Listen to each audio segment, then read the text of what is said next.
Get your filthy hands away from those. You think you have any claim to this?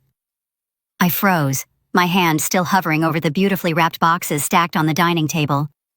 The words came from my mother, sharp as a blade cutting through the cheerful noise filling our suburban American home. Around me, the living room glowed with celebration. Balloons clustered at every corner, silver streamers cascaded from the ceiling, and a banner stretched across the wall caught the light from the chandelier. Music played from someone's phone. Relatives and family friends filled every available space, their wine glasses catching the afternoon sun streaming through the bay windows. The moment my mother spoke, every conversation died. Heads turned in unison. I felt their eyes on me like spotlights, each gaze carrying its own particular weight. Some faces wore barely concealed smirks. Others exchanged knowing glances, eyebrows raised in that peculiar way that said they'd been expecting this. My heart plummeted. My brain went blank, unable to process what was happening.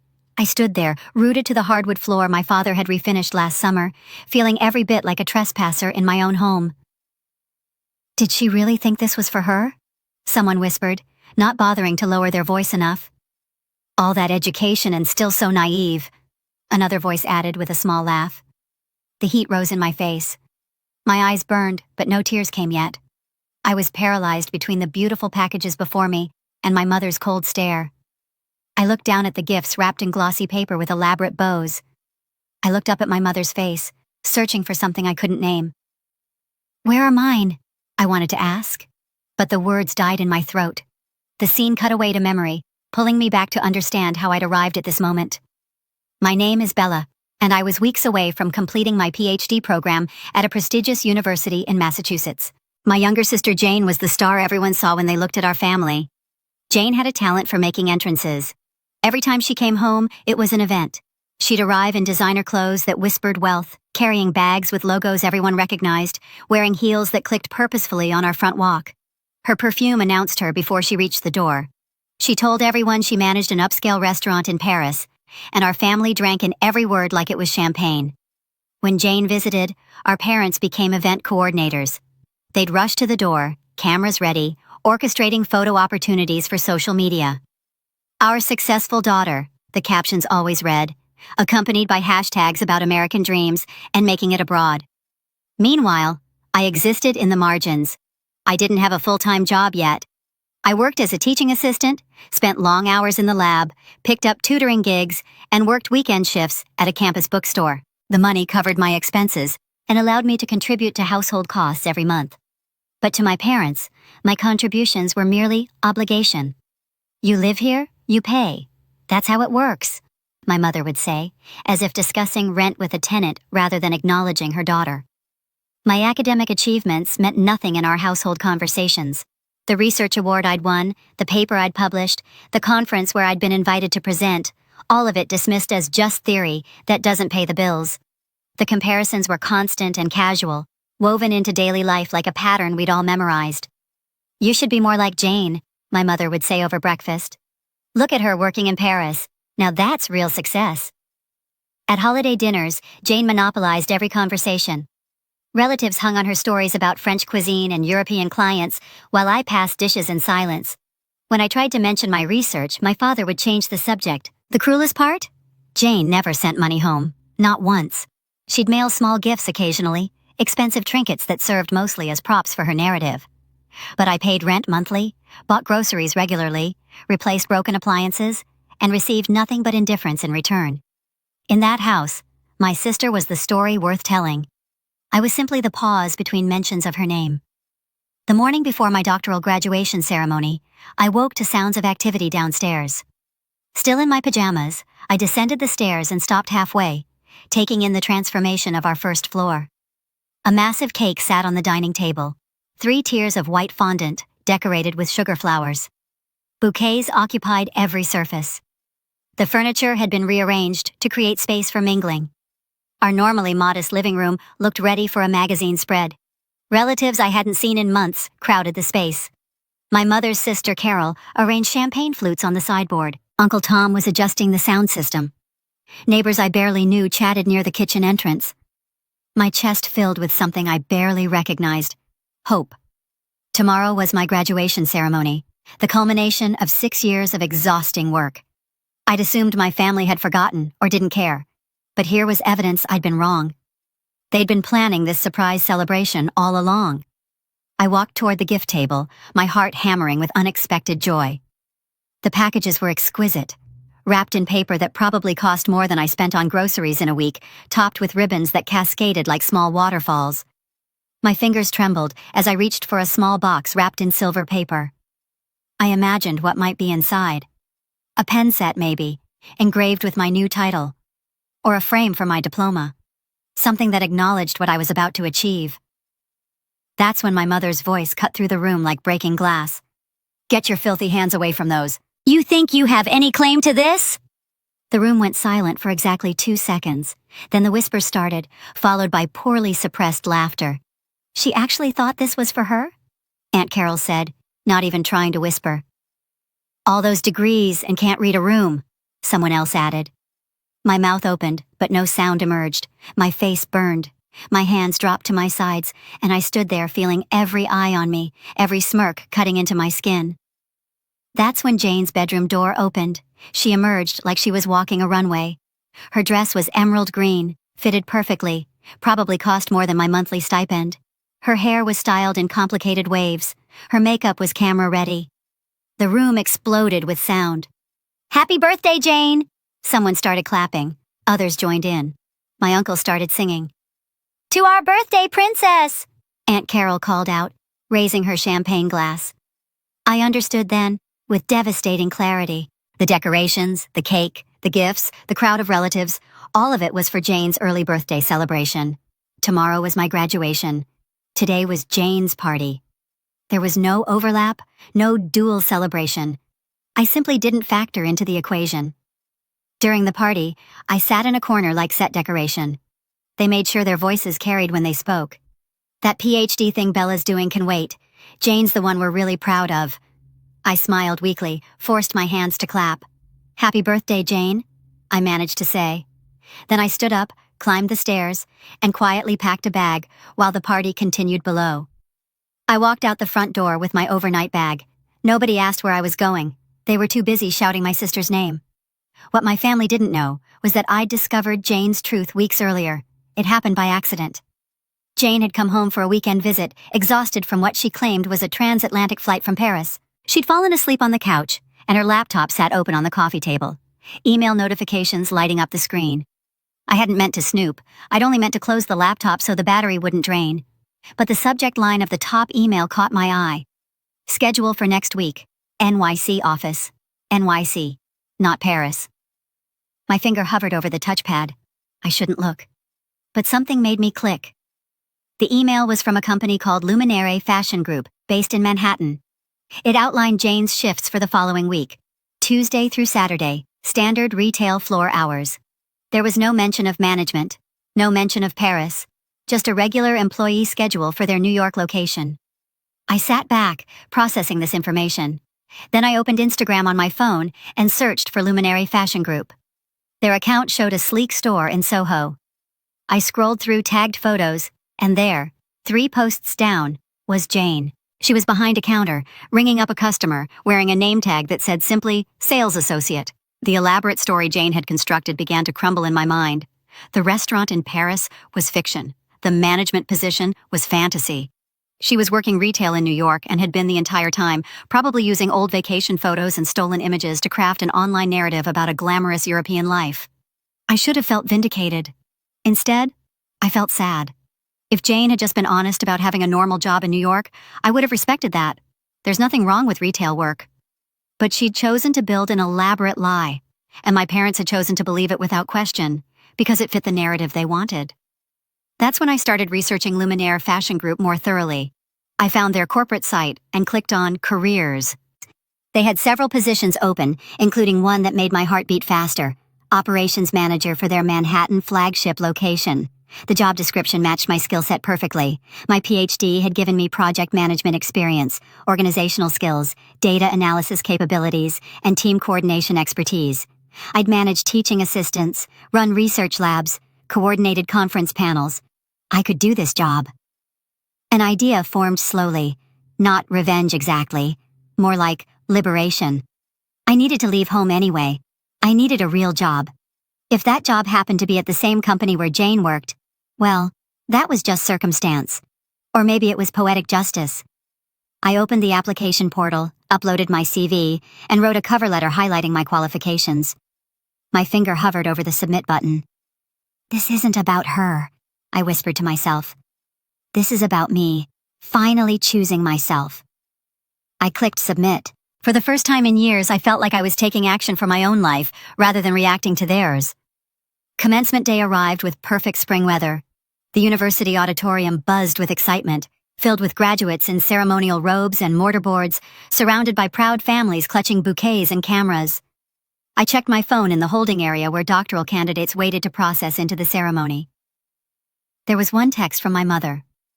Got caught up with cleanup from yesterday. Probably won't make it. Congrats, though.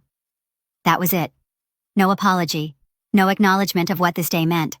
Just a casual dismissal wrapped in 5 seconds of typing. On social media, my relatives were still sharing photos from Jane's party. Aunt Carol had posted an album titled Celebrating Our Amazing Jane, with 43 pictures. I appeared in exactly 2 of them, blurry in the background, looking uncomfortable. Inside the auditorium, I found my assigned seat and glanced at the family section. The chairs reserved for my guests sat empty. Around me, other graduates embraced parents and siblings. A woman next to me had her entire extended family there. I counted at least 12 people wearing matching t-shirts with her name on them. Is your family coming? She asked me cheerfully. They couldn't make it, I said, forcing a smile. Last minute thing. She made a sympathetic face and turned back to wave at her cheering section. The ceremony began. Speeches about achievement and potential washed over me. I tried to focus, tried to feel the significance of the moment, but kept drifting to that empty section of seats. When they called doctoral candidates by name, I stood and walked across the stage. Dr. Bella Morrison, the dean announced, handing me the diploma folder. I shook hands, smiled for the official photographer, and looked out at the audience, carefully avoiding the empty section where my family should have been.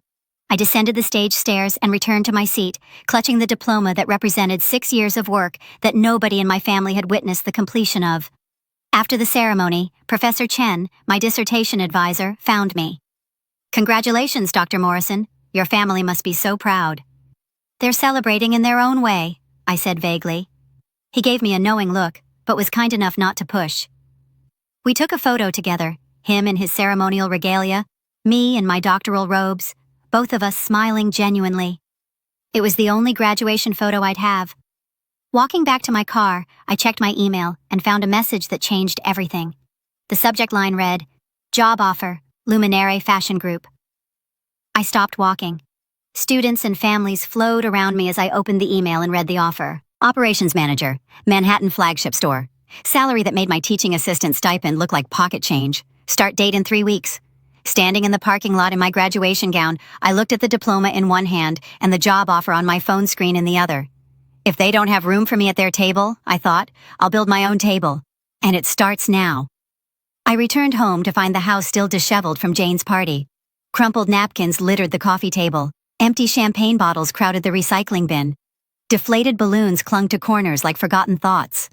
My mother was in the kitchen, talking on speakerphone with Aunt Carol about how wonderful the party had been. When I walked in, she barely glanced up. Oh, you're back. How'd it go? Fine, I said. I graduated. That's good, honey. She returned to her conversation without missing a beat. Carol, did you see Jane's face when we brought out that cake? I climbed the stairs to my room, the smallest bedroom in the house, the one that had been mine since childhood, but never felt like it belonged to me. I sat at my desk and opened my laptop with purpose. The job offer from Luminary Fashion Group glowed on the screen. I read through it again carefully. Operations Manager, direct oversight of retail operations, team management responsibilities. The position reported to the regional director, which meant it was legitimately senior. And Jane worked there, as a sales associate, which meant I would be her manager. Part of me hesitated. Was this too calculated? Was I setting up a confrontation? But then I thought about Jane's elaborate lies, about how my family had chosen to celebrate her fiction over my reality, about that empty section of chairs at graduation. This isn't revenge, I said aloud to my empty room. This is just accepting a good job. If Jane chose to build her lies at this particular company, that's not my problem to manage. I typed my acceptance email, professional and brief. Hit send before I could second guess. Then I began planning my exit from this house. I researched apartments in Manhattan, calculated moving costs, made lists of what to pack and what to leave behind. I worked systematically, the same way I'd approached my dissertation, one step at a time, building toward an inevitable conclusion. Over the next 2 weeks, I quietly packed my life into boxes. My books, my research materials, my clothes, my few personal belongings. I donated or discarded anything that tied me to this version of my life. I wanted to arrive in New York carrying only what mattered. I told my parents I was moving for a job. They barely reacted. "You're finally getting a real job," my father said. "About time." "Where?" my mother asked. "New York, fashion industry."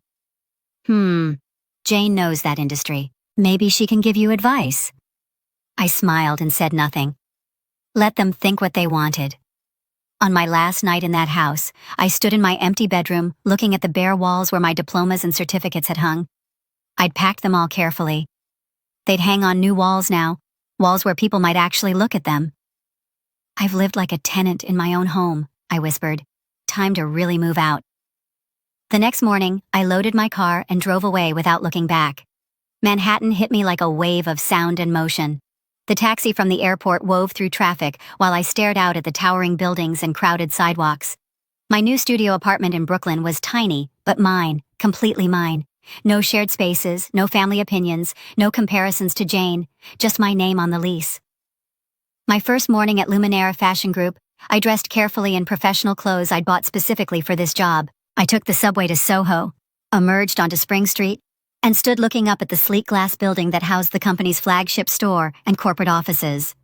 The lobby was all marble and modern art. The receptionist checked my name against her list and smiled warmly. "Welcome to Luminaire, Ms. Morrison. HR is expecting you on the 4th floor." The elevator ride felt surreal. I watched the numbers climb, each floor taking me further from my old life. The doors opened onto a space that looked like it belonged in a design magazine. Exposed brick, floor-to-ceiling windows, employees working at clean white desks. "Bella Morrison?" A woman in her 40s approached, extending her hand. "I'm Patricia, head of HR. Welcome aboard." She walked me through orientation, introduced me to the executive team, explained the company structure. Then came the part that made my heart race. "You'll be managing operations for the flagship store, which means overseeing 3 departments.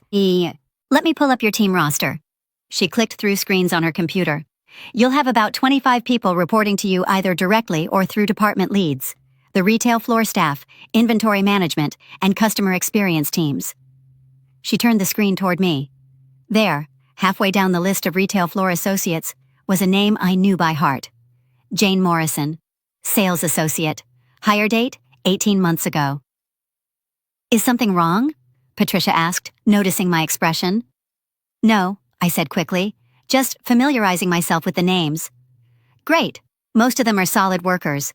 A few personality quirks here and there, but nothing you can't handle." She smiled. "Your credentials impressed everyone during the interview process. We don't usually hire PhD candidates for operations roles, but your organizational experience and analytical skills stood out. Plus, you did your dissertation research on consumer behavior psychology, which is incredibly relevant. For the first time in months, maybe years, I felt truly seen for what I'd accomplished. Not compared to Jane. Not dismissed as just theoretical. Recognized for my actual qualifications.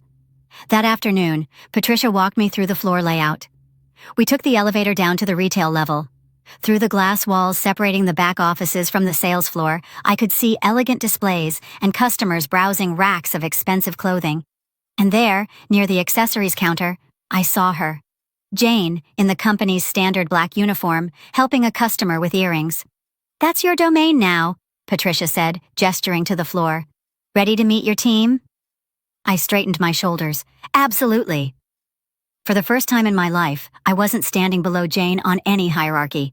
I was standing above, and I'd earned every inch of this position. The team meeting was scheduled for Tuesday morning, my 3rd day with the company. Patricia had arranged it as my official introduction to the staff I'd be managing. 23 people filed into the conference room, taking seats around the long table or standing along the walls.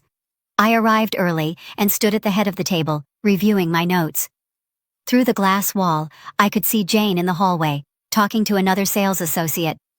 She was animated, hands gesturing, probably telling another story about her fictional Paris restaurant. She hadn't seen me yet. The company was large enough, and I'd been mostly in upper-floor meetings and training sessions. But this moment was inevitable. Patricia entered, clapped her hands once. "Okay, everyone, settle in. I want to introduce you all to your new operations manager," she gestured to me. "This is Bella Morrison. She has a PhD in consumer psychology and comes to us with extensive experience in team management and organizational systems. I expect you'll all give her your full cooperation and respect. Bella, the floor is yours." I stepped forward, made eye contact with various team members. "Thank you all for being here. I'm looking forward to working with you and learning about how this team operates. I believe in collaborative management, clear communication, and—" That's when Jane walked in late, sliding through the door and trying to find a spot along the wall. She was looking at her phone, not paying attention, when someone shifted to make room, and she glanced up to murmur thanks. Her eyes met mine. The color drained from her face. Her mouth fell open. She looked like she'd seen a ghost, except ghosts probably felt less threatening than an older sister who just materialized as your boss. The room felt the shift in energy, though nobody understood why. I kept my voice steady. "Nice to see you, Jane." The use of her first name, the familiar tone. Several people glanced between us, sensing a story. Jane recovered partially, though her voice shook. "What are you doing here?" "Working, same as you." I smiled professionally, though in a different capacity, as you can see. Patricia looked confused but didn't interrupt. I continued the meeting, outlining my initial observations and plans for the department. I was professional, clear, focused entirely on business. But I could feel Jane's stare boring into me, could sense her mental calculations trying to figure out how this had happened. After the meeting, as people filtered out, Jane rushed up to me in the hallway. "How did you get this job? What did you tell them about me? Did you mention anything about our family?" I looked at her calmly.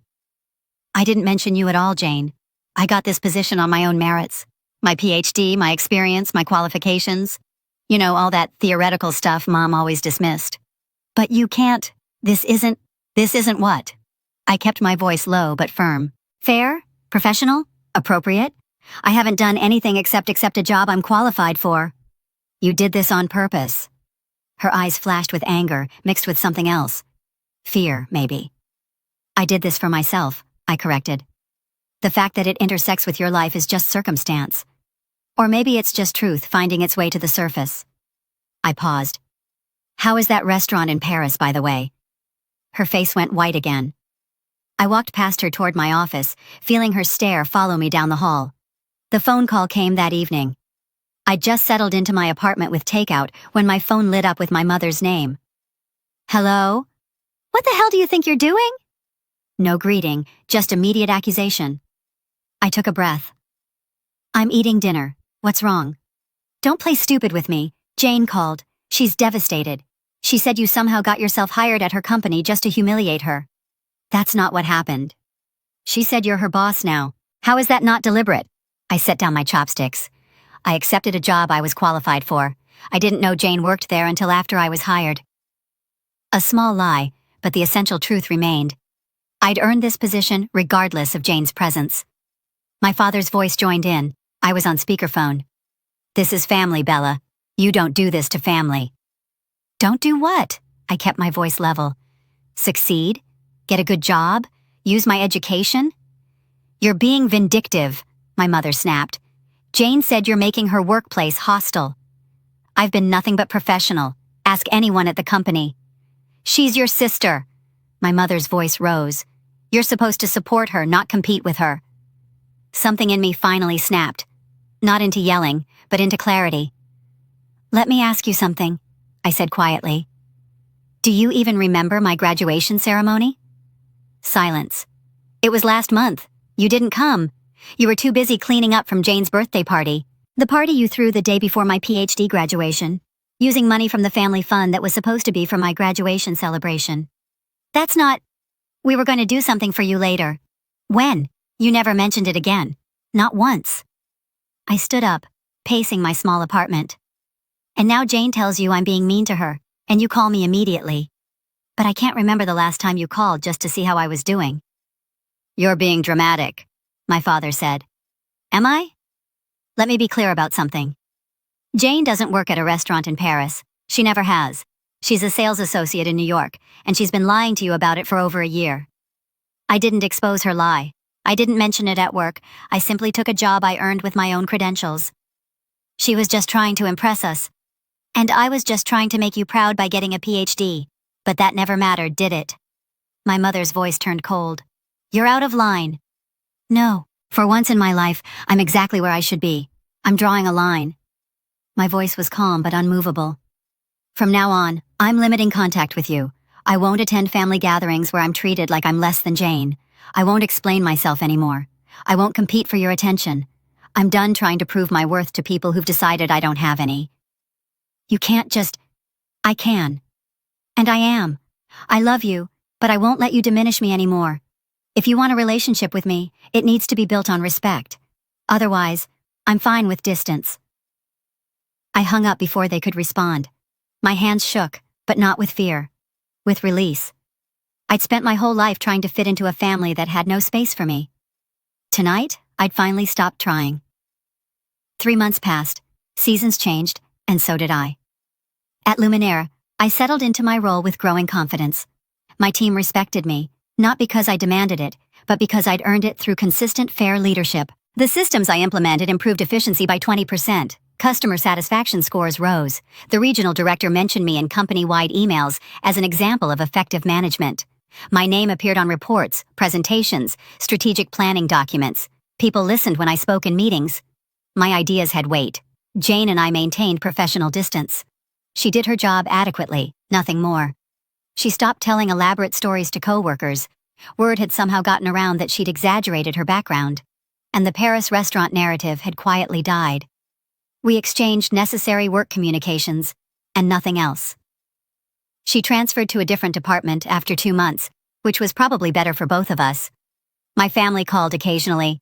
Conversations were brief, surface level, carefully neutral. I didn't invite them to visit New York. They didn't ask to come. We existed in a state of détente, and I'd made peace with that. One Friday evening, the company held a celebration for a successful product launch I'd helped coordinate. The event was at a rooftop bar in Chelsea, with views of the Hudson River and the lit-up city skyline. Music played, people laughed, and for the first time in my life, I was surrounded by colleagues who valued my contributions. Patricia raised her glass. I want to recognize Bella Morrison, whose operational oversight made this launch possible. Her attention to detail and team coordination were exceptional. People applauded. A few coworkers patted my shoulder. Someone handed me a glass of champagne.